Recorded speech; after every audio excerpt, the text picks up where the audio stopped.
किसान भाइयों नमस्कार। दोस्तों गेहूं में लास्ट स्टेज पे यानी गेहूं की यदि आपकी फसल 110 से 115 दिन की है तो उस स्टेज पे हम कौन सा खाद उर्वरक डालें और लास्ट पानी गेहूं में कब दिया जाता है, इस चीज़ को लेकर हमारे काफ़ी किसान भाई बहुत ज़्यादा परेशान रहते हैं। तो दोस्तों मैं आपको बता दूं, यदि आपकी गेहूं की फसल 110 या 115 दिन की है और गेहूं की फसल में बालियों में दाने भराव वाली अवस्था है, मतलब दाने भर रहे हैं या यह बोल सकते हैं कि मिल्किंग स्टेज पे हमारी गेहूं की फसल है, उस स्टेज पे आपको कौन कौन सी बातों का विशेष ध्यान रखना है वो भी हम जानेंगे। इससे पहले जब हमारी गेहूं की फसल में 50-60% बालियाँ निकल चुकी थी, उस स्टेज पे हमने NPK 0-52-34 का छिड़काव किया था। इसके बाद जब पूर्ण तरीके से बालियाँ निकल गई थी उस समय हमने NPK 0-0-50 का छिड़काव किया था। देखिए दोस्तों, मैं ये क्यों बता रहा हूँ, क्योंकि लास्ट स्टेज पे नाइट्रोजन की कोई ज़रूरत नहीं पड़ती, फास्फोरस की कोई ज़रूरत नहीं पड़ती, अब पोटास की सबसे ज़्यादा ज़रूरत पड़ती है। यदि आपकी फसल में 50-60% बालियाँ निकल चुकी है तो उस स्टेज में फास्फोरस की भी ज़रूरत पड़ती है। देखिए दोस्तों, इनका फंडा मैं आपको समझा देता हूँ। फास्फोरस की कब ज़रूरत पड़ती है और पोटास की कब ज़रूरत पड़ती है, नाइट्रोजन की कब ज़रूरत पड़ती है, क्योंकि ऐसे में बता दूंगा कि आपको भाई 0-0-50 छिड़काव करना है 110-15 दिन में, और ये बोल के चला जाऊंगा, आपको अभी तो समझ आ जाएगा कि हाँ भैया 110-115 दिन का बोला था तो हम 0-0-50 का छिड़काव कर देते हैं। लेकिन आगे आपके भविष्य में जब भी आप गेहूं की फसल लगाओ तो आपको ये सब क्लियर हो जाएगा। अगली वीडियो आपको देखने की ज़रूरत नहीं पड़ेगी कि भाई पोटास की कब ज़रूरत लगती है, कब हमको छिड़काव करना है, फास्फोरस की कब ज़रूरत लगती है, कब हमको छिड़काव करना है। देखिए दोस्तों, लास्ट स्टेज पे मैं पोटास का क्यों बोल रहा हूँ, क्योंकि यहाँ पे ये आप ये पत्ती देख रहे हो, यहाँ पे जो भोजन बनता है, प्रोटीन का जो निर्माण होता है, गेहूँ में ग्लूटीन प्रोटीन पाई जाती है, और गेहूँ में जो भोजन और प्रोटीन का निर्माण होता है वो यहाँ से पूरे पौधे में और यहाँ तक बालियों में दानों में कौन लाने का काम करता है, पोटास यहाँ से जो भोजन बनता है वो यहाँ से मतलब पूरे पौधे से होते हुए यहाँ बालियों तक लाने का कार्य करता है।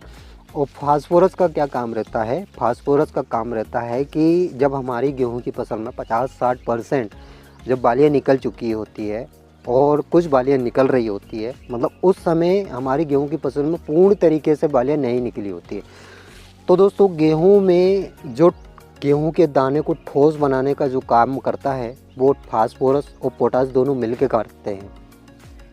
पोटास का एक और काम रहता है दोस्तों, यहाँ पे गेहूं की फसल में वजन बढ़ाने का कौन काम कर रहा है, फास्फोरस, और पोटास यहाँ पे गेहूं में गुणवत्ता सुधार का काम कर रहा है। मतलब जो गेहूं में आप चमक देखते हो वो किसके कारण होती है, पोटास के कारण।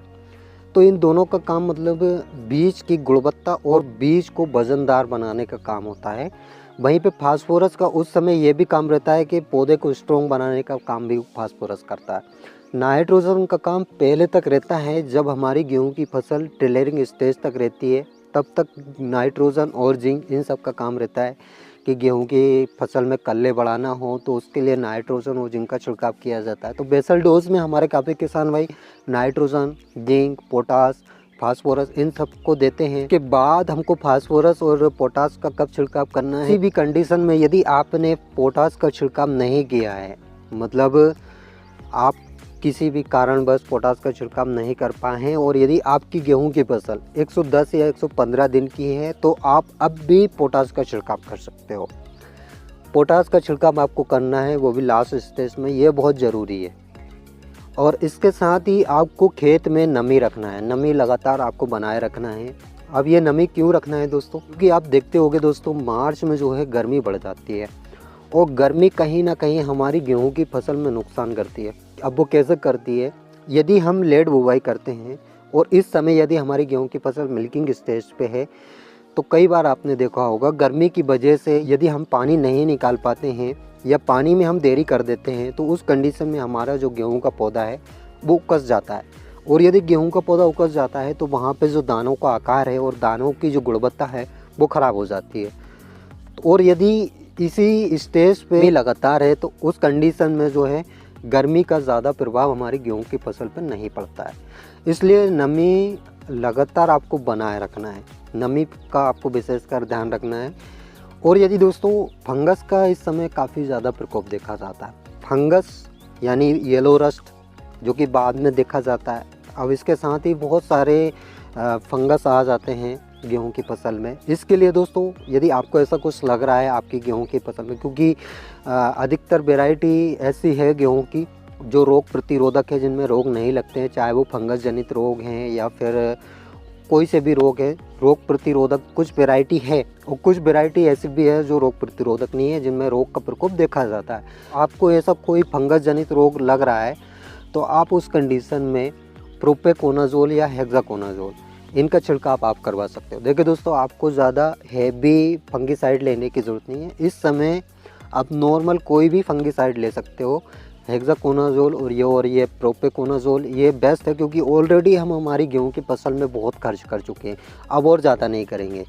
तो इसके लिए सिंपली आप इन दोनों में से किसी का भी छिड़काव करवा सकते हो। ये आपका जो भी फंगस जनित रोग लग रहा है उसको ख़त्म कर देगा।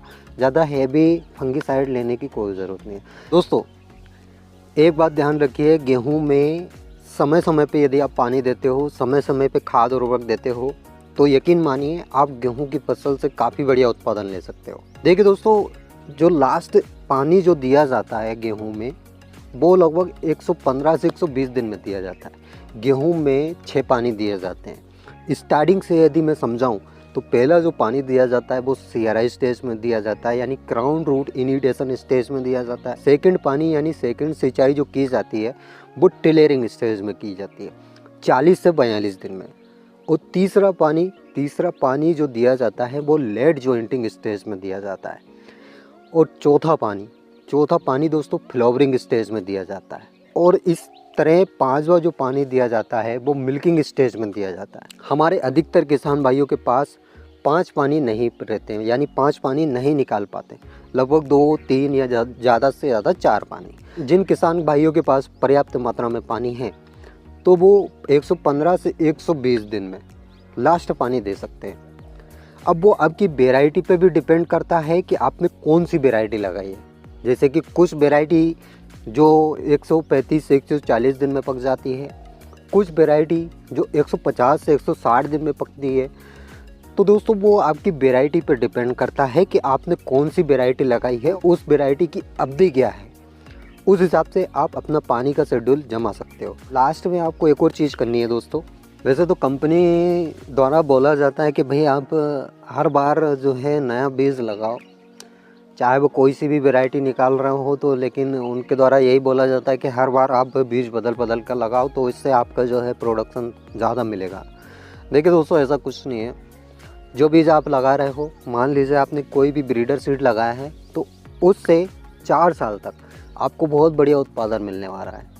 और यदि आपने F1 सीड लगाया है तो F1 सीड से भी 3 साल तक बहुत बढ़िया उत्पादन मिलता है। F1 के बाद F2 बनेगा, इसके बाद C1 C2, इस तरह मतलब ये 4-5 साल तक बहुत बढ़िया चलेगा यदि ब्रीडर सीड आपने लगाया है। और F1 यानी फाउंडेशन सीड आपने लगाया है तो वो 2-3 साल तक आपका बहुत बढ़िया उत्पादन देने वाला है। कंपनी वालों का काम है, उनको बीज बेचना है, जो बना रहे हैं उसको कहीं तो बेचेंगे। यदि आपने इस बार ब्रीडर सीड लगाया तो उसका ही बीज बना लीजिए। देखिए दोस्तों, बीज बनाना बहुत इजी है। आप क्या करोगे, जैसे कि आप अपने खेत में विज़िट करना, खेत में जाना और वहाँ पे देखना कोई लंबी बाल तो नहीं है। जैसे कि आप यहाँ पे देख पा रहे होगे कुछ ऊंची बाल आपको दिख रही होगी, मतलब हाइट में जो लंबी बाल दिखती है, मतलब जो हमने वैरायटी लगाई है वो एकदम समतल रहनी चाहिए, एक बराबर रहनी चाहिए। और उससे ऊपर यदि कोई सी बाल जा रही है तो उसको काट दो। और ये उस स्टेज पे यदि काटोगे आप, मतलब पकने वाली होगी तो उसका भी नुकसान नहीं होगा। उसका बीज निकाल लीजिए और कहीं भी जब ये समर्थन मूल्य पे जब गेहूँ खरीदी की जाती है तो उसमें मिला के डाल दीजिए। वहाँ पे आपका गेहूँ कोई नहीं पहचानेगा कि ये अलग वैरायटी का है या फिर कोई और वैरायटी का बीज मिलाकर लाए हो। तो इस तरह से भी आप एक अच्छा बीज तैयार कर सकते हो। ये कंपनी वालों के चक्कर में मत आना कि भाई आप हर बार बीज बदल कर लगाओ। एक अपने हिसाब से जो वैरायटी आपको जम रही है, जो वैरायटी आपने लगाई है, उसका उत्पादन यदि अच्छा रहता है तो उसका बीज अच्छे से तैयार कर लीजिए और नेक्स्ट ईयर उसको ही लगाइए। ये बहुत बढ़िया है दोस्तों। हर बार आप बीज लोगे और जब बीज लिया जाता है तो उसका हाई रेट आपने देखा होगा, लगभग 7,500, 8,000, 9,000, 10,000। तो अपने अपने हिसाब से वो बीज टिका देते हैं। अब उस बीज की क्या गारंटी है कि उसमें बीज मिक्स नहीं है या फाउंडेशन ही बीज है, क्योंकि बीज में बहुत ज़्यादा मगजमारी चल रही है। कुछ बिंदु हैं दोस्तों जिनको आप यदि फॉलो करते हो तो गारंटी है आप बहुत बढ़िया उत्पादन इस बार गेहूं की फसल से लोगे। और उम्मीद करता हूं आपको ये वीडियो पसंद आई होगी और जानकारी भी समझ आई होगी। वीडियो अगर अच्छी लगी हो तो एक लाइक, और जो किसान भाई इस चैनल पर पहली बार आए हैं और अभी तक चैनल को सब्सक्राइब नहीं किया है तो नीचे दोस्तों आपको लाल अक्षरों में दिख रहा होगा सब्सक्राइब बटन दबा लो, और साइड में आपको बेल आइकन भी दिख रहा होगा, उसको भी प्रेस कर लें ताकि कृषि से जुड़ी सारी जानकारी आपको समय समय पे मिल सके। तो मिलते हैं दोस्तों नेक्स्ट वीडियो में नेक्स्ट टॉपिक के साथ। तब तक के लिए tata bye bye, take care, धन्यवाद दोस्तों।